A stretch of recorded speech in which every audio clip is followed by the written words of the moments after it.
ஷேய்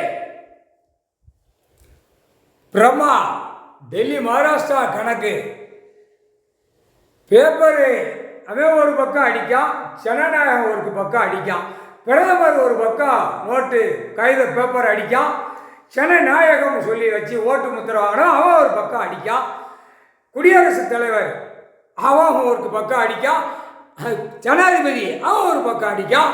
எல்லா ஆளுக்கும் ஒரு பக்கமாக அந்த பேப்பர் அடித்து விட்டு நாடு நாடாக பாழாக்குங்கடான்னு சொல்லி பாழாக்கு தான்.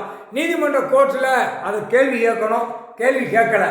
இப்போ விட்ட கணக்கு எல்லாம் இப்போ எல்லாம் அப்படியே உள்ள சிக்கலை மாட்டி கிடக்கும். நம்ம மாட்டிட்டோம்னா உட்காந்துட்டாரு ஐயா பைபிளா கோடீஸ்வர் உள்ளே கொண்டு போயிடுவார், எப்படியா திருப்போம்னு திரிச்சுக்கிட்டே ஓடுதான் டெல்லியில். தமிழ்நாட்டில் அதுக்கு மேலே திரிக்கான், பூரா பட்டா போட பவரை போட அடி அடி அடி இத்தனை கோடி. இந்த பேப்பர் மத்திய அரசும் மாநில அரசும் எல்லாம் அடித்து அவளுகளாக விளையாடுறாங்க. இது கணக்கு நீதிமன்றத்தை கோர்ட்டுக்கு வந்திருக்கா வரல. அப்பா கணக்கு எடுப்பார்ல, கணக்கு நல்லா கேட்டுக்கப்பா. அந்த காகித பேப்பரை விவரமாக போடுவார். இந்த பேப்பர் விளையாட்டு பெரிய விளையாட்டு, பேப்பர் விளையாட்டு பெரிய விளையாட்டு. பேப்பர் விளையாட்டில் நசிங்கம் பண்ணி வைக்கான். ஒரு நாட்டுக்கு ஒரு நாடு கணக்கு அவன் வச்ச நாடு கணக்கில் அவனுடைய ஊரியத்து கணக்கு எடுக்கல. தமிழ்நாட்டில் கொடியை பிடிச்சி உட்கார்ந்த முதலமைச்சர் செல்லாது, புரியுதா? சுற்றி வந்து அவனா வச்சு பிரித்து அவனா நாசம் பண்ணி வச்சுருக்கான்ல. அப்போ ஒரு நாட்டுக்கு இப்போ இலங்கையிலேருந்து தமிழ்நாட்டிலேருந்து உட்கார்ந்தானா முதலமைச்சர் செல்லாது, புரியுதா? கேரளாவிலேருந்து தமிழ்நாடு வந்து உட்கார்ந்தானா முதலமைச்சர் செல்லாது. ஆந்திரா கர்நாடகாவில் உட்கார்ந்து அங்கேருந்து அவன் பூரியத்த இடத்துலேருந்து வந்து தமிழ்நாட்டில் வந்து உட்கார்ந்து முதலமைச்சராக உட்கார்ந்தா சட்டத்தை வகுத்தது, பூரா காகித பேப்பரை இறச்சி விட்டது, ரோடு போட்டது, பூரா பூமியை பட்டா போட்டு பவர் போட்டது செல்லாது, புரியுதா?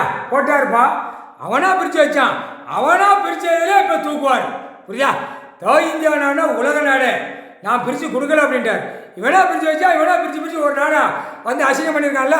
அப்போ முதலமைச்சர் பூரா தூக்கிடுவார். தமிழ்நாடு தான் மெயின் அப்படின்ட்டார். தமிழ்நாடு மெயின்டா மெயின். ராஜபாளையத்தில் ஒருத்தன் முதலமைச்சராக இருந்தான், தெலுங்கு பேசுகிறவன். அவன் ஆந்திரா கர்நாடகாவிலேருந்து வந்தவன். ஒன்று ரெண்டாவது கணக்கில் அடுத்தாப்புல சென்னை மெட்ராஸில் நடிகராக இருந்தவன். அவன் வந்து இலங்கை சுழல் கேரளா வழியாக வந்தவன், செல்லாது. அடுத்து மூணாவது கருப்பு சேப்பு வெள்ளை அவன் நடிகர் நடித்து கொடியை தூக்கி அமைச்சரை உட்காந்து நாசம் பண்ணிட்டு போயிட்டான். அந்த எழுத்து புறம் பிடிப்பார், புரியா? செத்தாலும் தோண்டி எடுப்போம்னாரா, அதான் கணக்கு. அடுத்து ஆந்திரா கர்நாடகாவில் ஒரு பெண்ணு, அதான் கருப்பு சேப்பு வெள்ளையில் 2 விரலை காட்டி பூமியை அழித்து வச்சுட்டு போயிட்டா. நான் பட்டா போட்டு பவரை போட்டு போயிட்டா. தமிழ்நாடு தான் மெயின், சுவிட்சு இங்கே தான் இருக்குது. இந்த சுவிட்சு டெல்லி வரைக்கும் பிடிப்பார் ஐயா நீதி அரசர் முகால் சத்யம், புரிஞ்சுக்கோடா.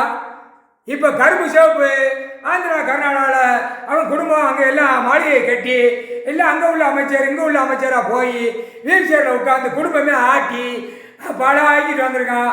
அதையும் பிடிப்பார். இப்போ வரைக்கும் போட்டது செல்லாது. அவன் அடியமாக கூடிய சீக்கிரமாக உள்ள எல்லாம் மாட்டுவான். 2ஆம் நம்பராக விட்டு